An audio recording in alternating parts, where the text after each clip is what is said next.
बिस्मिल्लाहिर्रहमानिर्रहीम। Dear student, chapter number 4 work and energy, इस chapter पर हम बात कर रहे थे।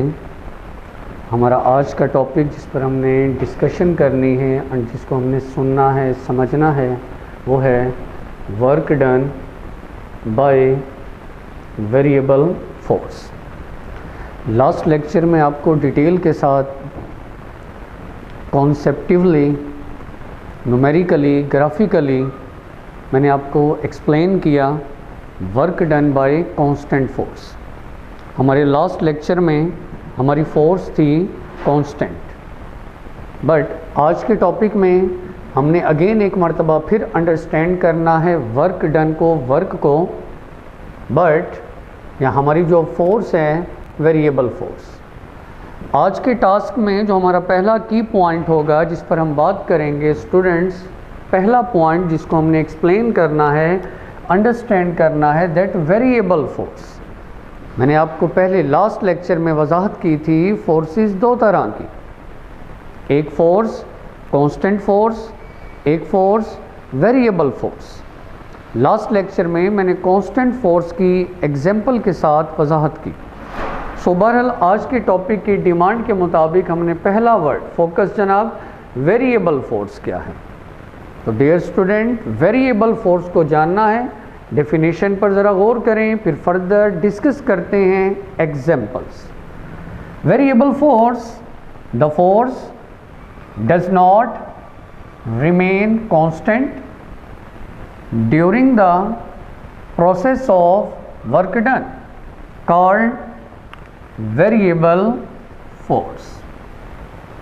ट्रांसलेट करता हूं मैं, the force does not remain constant, ऐसी फोर्स जो डज नॉट रिमेन कांस्टेंट, जो कांस्टेंट ना हो, ऐसी फोर्स जो कांस्टेंट ना हो, ऐसी फोर्स जो बदलती रहे, इनिशियल वैल्यू कुछ और हो, फाइनल वैल्यू कुछ और हो, during the process of work done, यानी आप लगातार one by one her different interval पर आप लगातार वर्क डन कर रहे हैं, वर्क कर रहे हैं, लेकिन लगातार जो बॉडी पर एक्ट होने वाली फोर्स है वो बेटा क्या होनी चाहिए, वेरिएबल। मतलब कि ऐसी फोर्स जो कांस्टेंट ना हो, जिसकी वैल्यू लम्हा बदलती रहे, ऐसी फोर्स को हम नाम देंगे वेरिएबल फोर्स।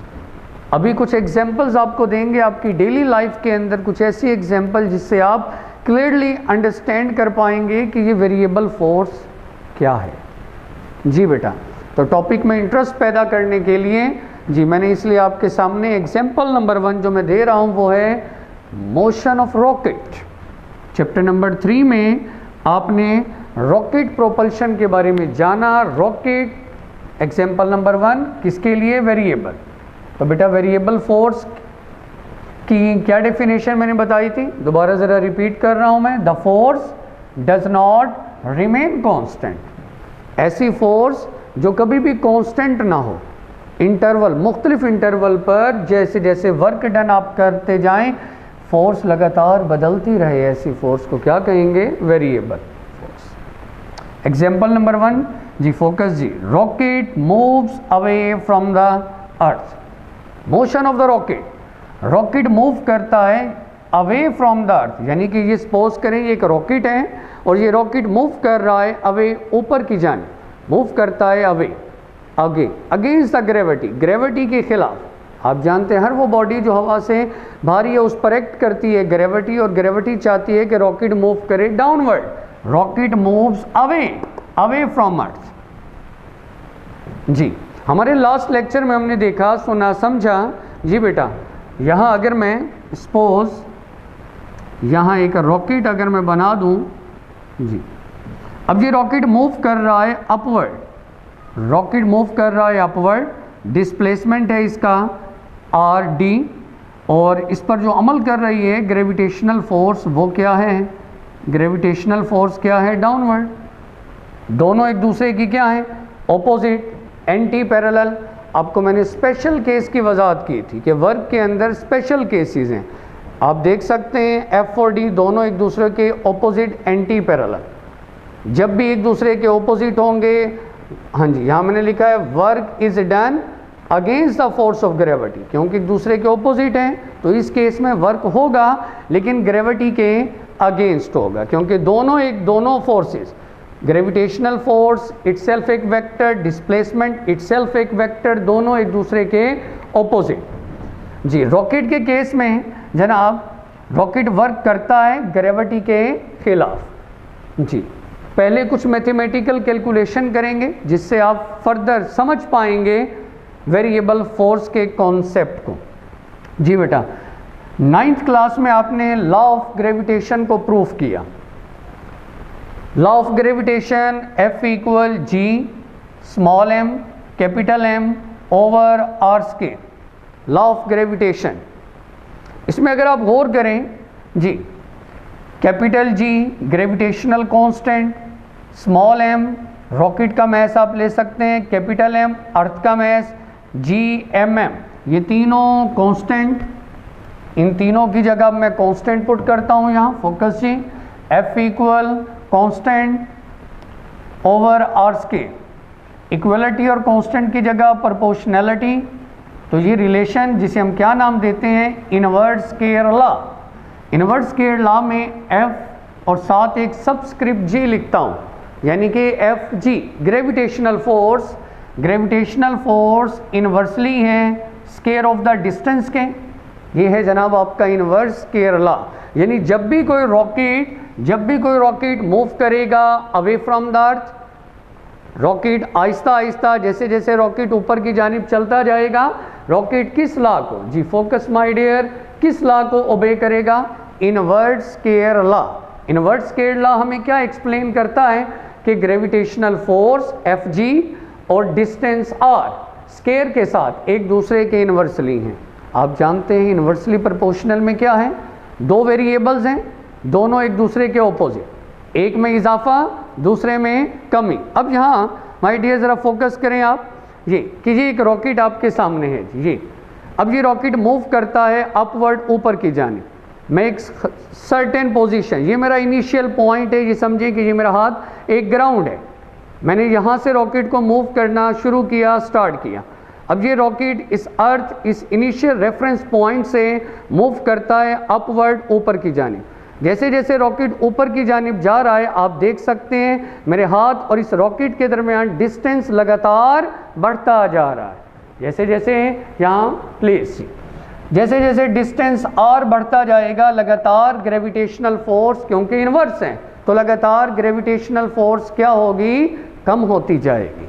दोबारा गौर करें, जैसे जैसे रॉकेट मूव करता है अवे फ्रॉम द अर्थ, लगातार रॉकेट ऊपर की जानिब चलता जा रहा है, डिस्टेंस ग्रेजुअली आहिस्ता आहिस्ता बढ़ता जा रहा है, डिस्टेंस के बढ़ने पर लगातार फोर्स क्या हो रही है, कम हो रही है। यानी कि अगर आपको समझाने के लिए फॉर एग्जांपल कि पहले फोर्स हो गई, फोर्स पहले थी आपके पास 100, फिर कितनी हो गई 90, 80, 70, 60। आप देख सकते हैं जैसे जैसे रॉकेट मूव करता है अपवर्ड ऊपर जा रहा है, डिस्टेंस बढ़ता जा रहा है, फोर्स लगातार कम हो रही है। तो लगातार आप देख सकते हैं 100, 90, 80, 70, 60 लगातार वैल्यू में चेंज आ रहा है। तो फोर्स जब लगातार बदलेगी तो ऐसी फोर्स को माय डियर हम क्या नाम देंगे, वेरिएबल फोर्स। तो हमारे क्योंकि टॉपिक की डिमांड थी, हमने जो पहला वर्ड एक्सप्लेन करना था वो क्या था, ताकि आप इजीली समझ पाएं कि वेरिएबल फोर्सेस क्या हैं। तो हमारी डेली लाइफ में पहली example motion of the rocket, ये बेस्ट एग्जांपल है ताकि आप अंडरस्टैंड कर पाएं किस वर्ड को, वेरिएबल फोर्स। इसी तरह एग्जांपल नंबर 2 पर आता हूं मैं। एग्जांपल नंबर 2, आपने 10th क्लास में पहला topic SHM simple harmonic motion आपने सुना। सिंपल हार्मोनिक मोशन में आपके पास जी, पहले यहाँ फोकस करें इस सेंटेंस पर, force exerted by a spring. आपके पास एक हेलिकल स्प्रिंग था जी, ये आपके पास एक स्प्रिंग है, स्प्रिंग का एक एंड सिरा आपने दीवार के साथ कनेक्ट कर दिया और यहाँ एक मैस M अटैच किया आपने, एक मैस M अटैच, इसे आपने रखा एक स्मूथ हॉरिजॉन्टल फ्रिक्शनलेस सरफेस पर। आपने क्या किया जी, इस बॉडी मैस M पर आपने अप्लाई की एक्सटर्नल फोर्स।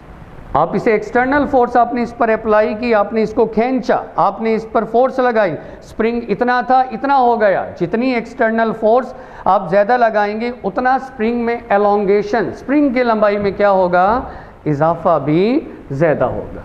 तो डियर स्टूडेंट, अब क्या करते हैं जनाब, आप एक्सटर्नल फोर्स ख़त्म कर दें। आपने फोर्स लगाया, स्प्रिंग के अंदर एक्सटेंशन एलोंगेशन पैदा हुई, एक्सटर्नल फोर्स ख़त्म कर दें, फ्री छोड़ दें। जैसे आप इसे फ्री करेंगे आप देखेंगे कि ये body to and fro move करेगा, टू एंड फ्रो मूव करेगा। अब बगैर फोर्स के ये बॉडी कैसे मूव कर सकता है, इसका मतलब है कि कोई तो ऐसी फोर्स है जो इसे मूव करा रही है, that called your restoring force Fr। और रेस्टोरिंग फोर्स की डायरेक्शन हमेशा किधर होगी, टुवर्ड्स मीन पोजीशन। तो यहाँ गौर करें, force exerted by a spring, एक स्प्रिंग पर अमल करने वाली force increases the amount of stretched. Amount of stretch का मतलब है एक्सटेंशन, स्प्रिंग की लंबाई में इजाफा। जितनी आप फोर्स ज़्यादा लगाएंगे, फोर्स इंक्रीज करेंगे, उतना स्प्रिंग की लंबाई में इजाफा भी ज़्यादा। आपने एक्सटर्नल फोर्स ख़त्म कर दी। अगर आप इस रिलेशन पर गौर करें तो हुक्स लॉ क्या कहता है, हुक्स लॉ मज़ीद वजाहत करता है। हुक्स लॉ के मुताबिक Fr डायरेक्टली प्रोपोर्शनल है Fr क्या चीज़ है, restoring force. Restoring force directly है -x डिस्प्लेसमेंट के। अगर आप यहाँ R नहीं लगाएंगे तो फिर माइनस का साइन भी शो नहीं करेंगे। फिर F होगा अप्लाइड फोर्स, यहाँ क्योंकि Fr एक्सटर्नल है, external force, restoring force, these two forces are equal in magnitude but opposite in direction। अगर हम इस रिलेशन पर गौर करें तो जनाब ये body to and fro move करता है, आहिस्ता आहिस्ता जैसे जैसे ये SHM परफॉर्म कर रहा है, आहिस्ता आहिस्ता इसका डिस्प्लेसमेंट लगातार कम हो रहा है। मीन पोजीशन से इसका डिस्प्लेसमेंट जब x लगातार कम होगा तो डिस्प्लेसमेंट और रेस्टोरिंग फोर्स एक दूसरे के क्या हैं, डायरेक्टली हैं। तो लगातार जब ये बॉडी ये mass m to and fro करेगा, आहिस्ता आहिस्ता इसका डिस्प्लेसमेंट कम, यानी कि इस पर अमल करने वाली रेस्टोरिंग फोर्स भी बेटा कम। जब रेस्टोरिंग फोर्स की वैल्यू हर लम्हा कम होगी, हर लम्हा वैल्यू बदलेगी, तो इसका मतलब है हमारी फोर्स कांस्टेंट नहीं, दैट फोर्स क्या, वेरिएबल फोर्स। तो टॉपिक में स्टार्ट में आपको एक्सप्लेन किया वेरिएबल फोर्स क्या है इन दो एग्जाम्पल से। तो बेटा आप अंडरस्टैंड कर पाए होंगे, कॉन्सेप्ट आपका क्लियर होना चाहिए। फोकस करें आप जनाब, वेरिएबल फोर्स क्या है। दोबारा एक शॉर्ट रिव्यू आपको देता हूँ। द फोर्स, ऐसी force does not remain constant during the process of work done. ऐसी फोर्स जो कांस्टेंट ना रहे, हर लम्हा वर्क में इंटरवल टू इंटरवल, लम्हा ब लम्हा आपकी ये वैल्यू बदलती रहे, ऐसी फोर्स को बेटा नाम देंगे variable force. Example number 1, rocket moves away from the अर्थ। आपको वजाहत किया, बताया, ये मैथमेटिकली लॉ ऑफ ग्रेविटेशन से, इस इन्वर्स के लॉ से ये बात प्रूफ की कि जैसे जैसे रॉकेट मूव करेगा अपवर्ड, ऊपर चलता जाएगा, डिस्टेंस r, अर्थ ज़मीन से ख़ास रेफरेंस पॉइंट से डिस्टेंस बढ़ता जाएगा, फोर्स लगातार कम होती जाएगी, वेरिएबल फोर्स। दूसरा आपको हुक्स लॉ की बदौलत Fr किसका सिंबल, रेस्टोरिंग फोर्स, x है extension in the spring, elongation in the spring, x symbol है डिस्प्लेसमेंट। तो जैसे जैसे x में कमी, रेस्टोरिंग फोर्स में भी कमी, ये दोनों एग्जाम्पल्स वजाहत कर रही हैं किसके बारे में बेटा, वेरिएबल फोर्सेस। वेरिएबल फोर्स के बाद जनाब अब टॉपिक के मेन कॉन्सेप्ट की जानिब आएंगे। हमारे आज के टॉपिक में हमने सीखना है, समझना है वर्क डन को, work done by the variable force. तो जनाब work done by variable force, last lecture में हमारे पास फोर्स क्या थी, कांस्टेंट। अब हमारे पास फोर्स क्या है, वेरिएबल। तो अब इस टॉपिक में हमारे जो पहला स्टेप होगा, अब मैं आपको वजाहत करना सिखाऊंगा कि किस तरह हम वेरिएबल फोर्स को, की पॉइंट, वेरिएबल फोर्स को किस तरह हम कांस्टेंट करेंगे और फिर वर्क डन कैसे कैलकुलेट करेंगे। तो जनाब यहाँ इस डायग्राम पर तवज्जो करें आप। फर्ज करें कि एक पार्टिकल है, एक पार्टिकल जिसका इनिशियल पॉइंट A और इसका फाइनल पॉइंट B, एक पार्टिकल जो मूव कर रहा है एक्स वाई प्लेन में, A इस पार्टिकल का इनिशियल पॉइंट और B इस पार्टिकल का फाइनल पॉइंट। ये बॉडी जब A से B की जानिब आएगा तो इस पर अमल करने वाली जो फोर्स है बेटा वो क्या है, वेरिएबल फोर्स है। अगर इस पर फोर्स कांस्टेंट होती तो फिर ये जो पाथ है या ग्राफ वो बनता हॉरिजॉन्टल स्ट्रेट लाइन, लेकिन आप देख सकते हैं ये पाथ, ये पार्टिकल है और इस पार्टिकल का पाथ आपके सामने है, A से B, इस पर अमल करने वाली फोर्स है variable. Consider a particle moves from A to B XY plane by applying a variable force, कि बॉडी A से कहाँ गया, B तक, A से B तक XY प्लेन में अमल करने वाली फोर्स है बेटा वेरिएबल, लेकिन हमें वर्क के लिए फोर्स का क्या होना लाजमी है, कांस्टेंट। तो अब हम क्या सीखेंगे, नेक्स्ट हमारा स्टेप क्या है कि किस तरह वेरिएबल फोर्स को हम कांस्टेंट फोर्स बनाएंगे। तो बेटा आसान सा एक पॉइंट हमेशा याद रखें, जब भी वेरिएबल फोर्स को कांस्टेंट बनाना हो तो क्या करेंगे, डिवाइड कर दें पूरे इंटरवल को, पूरे पाथ को large number of small displacement, छोटे छोटे पार्ट्स हिस्सों में आप तकसीम कर दें। आपकी चॉइस है 10, 100, 1000 या फिर आप n इंटरवल्स में आप अपने पाथ को, जी जनाब यहाँ डायग्राम पर अगर आप फोकस करें, A हमारा इनिशियल पॉइंट, B हमारा फाइनल, तो मैंने क्या किया, A से B इस पूरे पाथ को डिवाइड कर दिया है। आप देख सकते हैं स्मॉल सेगमेंट में, छोटे छोटे इंटरवल में पाथ हिस्सों को। जी आप क्या करें, वेरिएबल फोर्स को कांस्टेंट बनाना है तो बेटा क्या किया आपने, the path has been divided. आप पूरे इंटरवल को, पूरे पाथ को आप क्या करें, डिवाइड कर दें। किसमें डिवाइड करेंगे आप, into n short interval, into n short interval. आप पूरे पाथ को क्या कर दें, पूरे पाथ को आपने डिवाइड कर दिया। कहाँ डिवाइड करना है, n शॉर्ट इंटरवल में, छोटे छोटे स्टेप्स में, displacement del d1, del d2, del d3। और जी ये देख सकते हैं ये पहला सेगमेंट पार्ट हिस्सा आपके सामने है। जी ये पहला सेगमेंट है, इसका डिस्प्लेसमेंट है डेल d1 यहाँ तक, और इस पहले सेगमेंट पर अमल करने वाली जो फोर्स है वो है F1। फोर्स और डिस्प्लेसमेंट के दरमियान बनने वाला एंगल है θ1। ठीक है जी, हर इंटरवल, दूसरा सेगमेंट इस पर गौर करें तो इसका डिस्प्लेसमेंट है आपके सामने देख सकते हैं डेल d2, और इस पर अमल करने वाली फोर्स F2। तीसरा डिस्प्लेसमेंट है डेल d3 और इस पर अमल करने वाली फोर्स F3। चलते जाएं, लार्ज नंबर ऑफ, कितने इंटरवल्स आपने किए हैं, n। लास्ट आखिरी पार्ट का डिस्प्लेसमेंट क्या है, डेल dn, और इस पर अमल करने वाली फोर्स क्या है, Fn। तो दोबारा हमें याद रखें, दोबारा रिपीट करता हूं जनाब, कि जब भी वेरिएबल फोर्स को कांस्टेंट फोर्स में आपने तब्दील करना होगा तो आप क्या करेंगे, पूरे इंटरवल को डिवाइड करेंगे large number of n small segments. हर पार्ट का displacement del d1, del d2, del d3, delta dn, n parts. ठीक है जी, और हर पार्ट पर individually force F1, F2, F3, Fn। जी यहाँ गौर करें, ड्यूरिंग ईच स्मॉल इंटरवल, जी फोकस करें जनाब, ड्यूरिंग, आपने छोटे छोटे हिस्सों में तकसीम कर दिया। ड्यूरिंग ईच स्मॉल इंटरवल, हर एक छोटे से इंटरवल के अंदर the force is supposed to be approximately constant.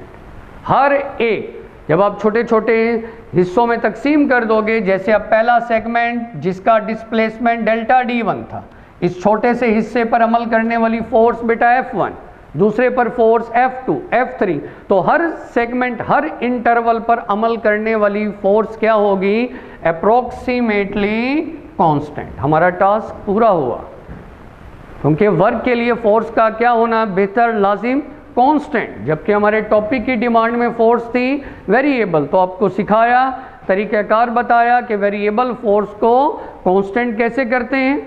जी। अब हर एक सेगमेंट इंटरवल पर अमल करने वाली बेटा फोर्स हो गई अप्रोक्सीमेटली कांस्टेंट, फोर्स कांस्टेंट हो गई। अब क्या करना है, वर्क हासिल करना है।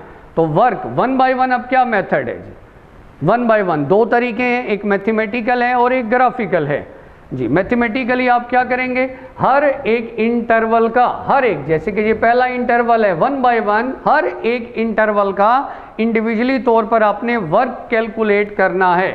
पहले इंटरवल पर अगर आप गौर करें, force F1, displacement del D1, angle θ1 जी जनाब। अगर आप यहाँ गौर करें तो ये डॉट प्रोडक्ट वर्क क्या था, डॉट प्रोडक्ट था F और D के दरमियान। उसी आइडिया को सामने रखते हुए work done for first interval, पहले इंटरवल का आपने वर्क लिया डेल W1। पहले इंटरवल में फिगर में क्लियर है, पहले इंटरवल में फोर्स क्या है F1, डिस्प्लेसमेंट क्या है डेल D1 जी। अब डॉट प्रोडक्ट है तो चैप्टर 2 आपको याद होगा, डॉट हमेशा कॉस की फैमिली से है, क्रॉस होता तो फिर साइन थीटा होता।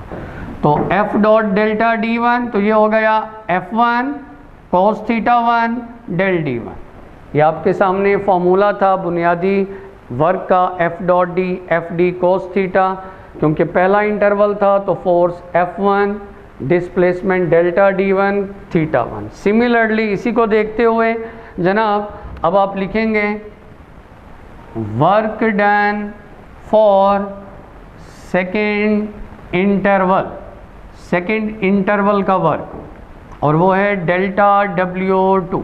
क्या हुआ ये जी, इसी को सामने देखते हुए इसी के मुताबिक पहले पार्ट के लिए W1, दूसरे पार्ट के लिए अब W2।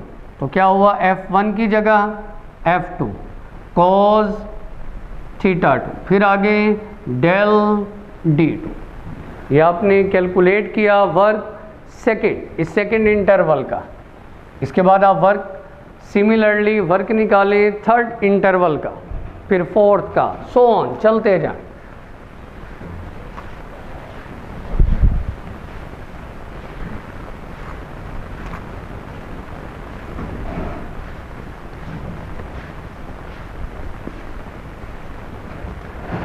जी बेटा सिमिलरली अब इसके बाद नेक्स्ट आप लिखेंगे work done for third interval. अब थर्ड इंटरवल के लिए डेल्टा W3, क्योंकि थर्ड इंटरवल फिगर के मुताबिक F3 cos θ3 डेल D3 जी। सोन चलते जाएं सिमिलरली जी। Work done for n intervals, तो delta WN FN cos θN del DN।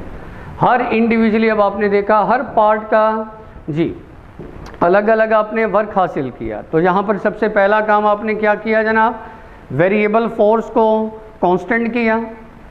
कैसे किया आपने, पूरे पाथ को आपने डिवाइड किया स्मॉल स्टेप, छोटे छोटे स्टेप्स में।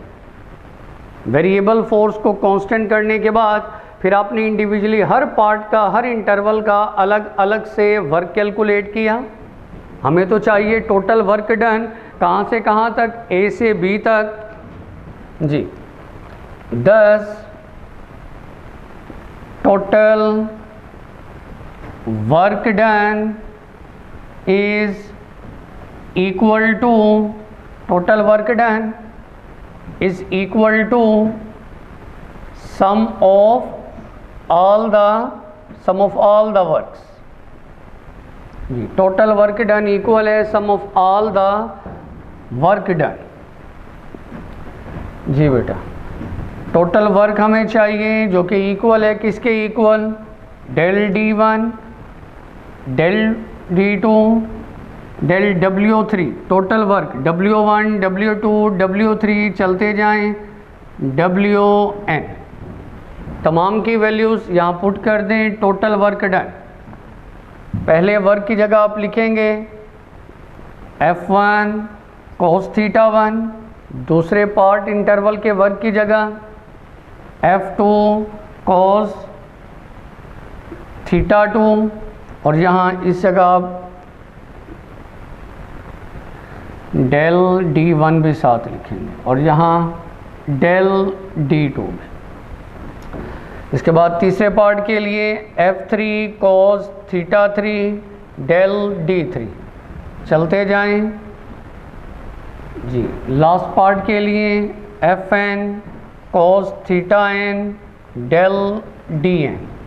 अब क्या करें, इन तमाम को 1 से लेकर n तक, n इंटीजर अनडिफाइंड, तादाद कन्फर्म नहीं है, इस पूरी इक्वेशन को अब क्या करें, आप समराइज करें, सिग्मा की शक्ल में लेकर आएँ।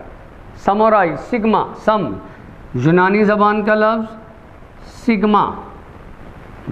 इस सिग्मा के अंदर आप टर्म यूज़ करेंगे आई जर्नल टर्म, और आई आपको वजाहत करेगा कहाँ से कहाँ तक। पहला पार्ट 1 तो आई 1 से शुरू, आखिरी पार्ट n तो आई हो गया n, 1 से n तक।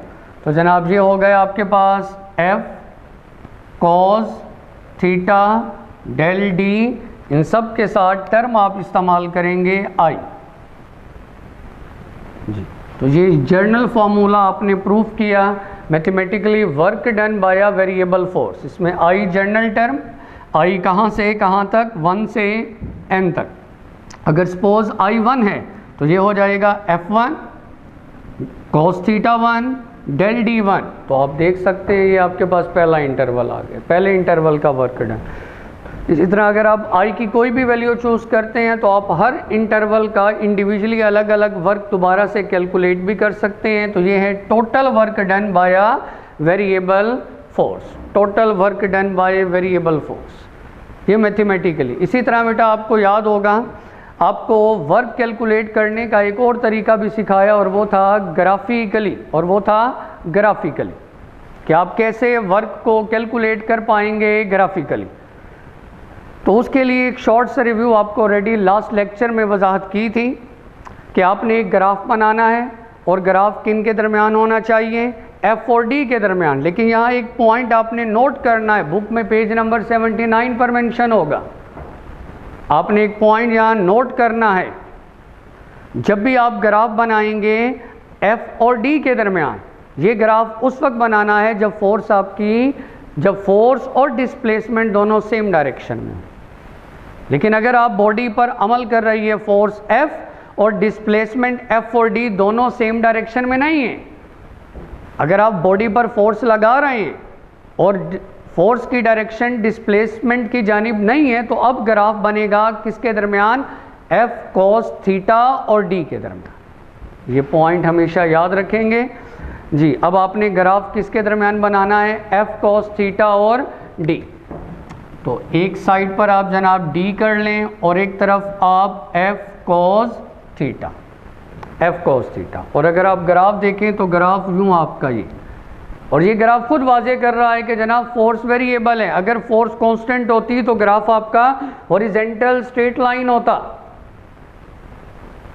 तो पहला सवाल दोबारा, ये ग्राफ F cos और D के दरमियान क्यों बनाया, क्योंकि यहाँ फोर्स जो है वो डिस्प्लेसमेंट की डायरेक्शन में नहीं है। तो फिर आप क्या करेंगे, आप अगला तरीका फिर वही है, ग्राफ आपका ये, ग्राफ में ये रेड लाइन, इस तरह से आप ग्राफ है, ये ग्राफ आपकी बता रहा है कि फोर्स वेरिएबल है। बाकी तरीका आपको बताया वेरिएबल फोर्स को कांस्टेंट बनाने का। आप पूरे इंटरवल को क्या कर दें, छोटे छोटे पार्ट्स, हिस्सों में आप इसे डिवाइड करते जाएं इसी तरह से जी। पहले पार्ट के लिए आप डिस्प्लेसमेंट डेल्टा D1, फिर delta D2, D3, D4 so on Dn individually अलग अलग। फिर आपको ग्राफिकली वर्क कैलकुलेट करना सिखाया था बेटा, टाइम शॉर्ट। तो लेक्चर को मैं समराइज करता हूँ जी। अब क्या करना है जी, ये आपके सामने 1 बाय 1 हर इंटरवल का अलग अलग आप वर्क ले लें। पहले आप ये इसे गौर करें तो ये शेप क्या है, ये रेक्टेंगल आपके सामने। ग्राफिकली वर्क कैसे आप कैलकुलेट करते थे, area must be equal to the work done. तो आपके पास ये जो रेक्टेंगल सी है, इस रेक्टेंगल का आप वर्क लें, सॉरी इस रेक्टेंगल का आपने क्या लेना है, एरिया। एरिया आपको वैल्यू देगा वर्क, तो हर एक पार्ट सेगमेंट का अलग अलग क्या लेंगे आप, एरिया। हर एक आपको क्या देगा, वर्क। तमाम को ऐड करेंगे तो ये भी एक तरीका, आप टोटल वर्क डन हासिल कर पाएंगे बाय वेरिएबल फोर्स। तो आज की डिस्कशन यहाँ कंप्लीट हुई। आज के टॉपिक में हमने सबसे पहले समझा, कोशिश की वेरिएबल फोर्सेस क्या हैं, फिर हमने दूसरा एग्जाम्पल के साथ रॉकेट की मोशन, स्प्रिंग की मोशन से हमने वेरिएबल फोर्स के कॉन्सेप्ट पर बात की, फिर हमने वेरिएबल फोर्स का प्रूफ किया मैथमेटिकली, किस तरह वेरिएबल फोर्स को कांस्टेंट बनाते हैं वो स्टेप्स आपको बताए, ग्राफिकली मैथमेटिकली 1 by 1 आपको प्रूफ कराया, work done by variable force, work done by variable force. Thank you.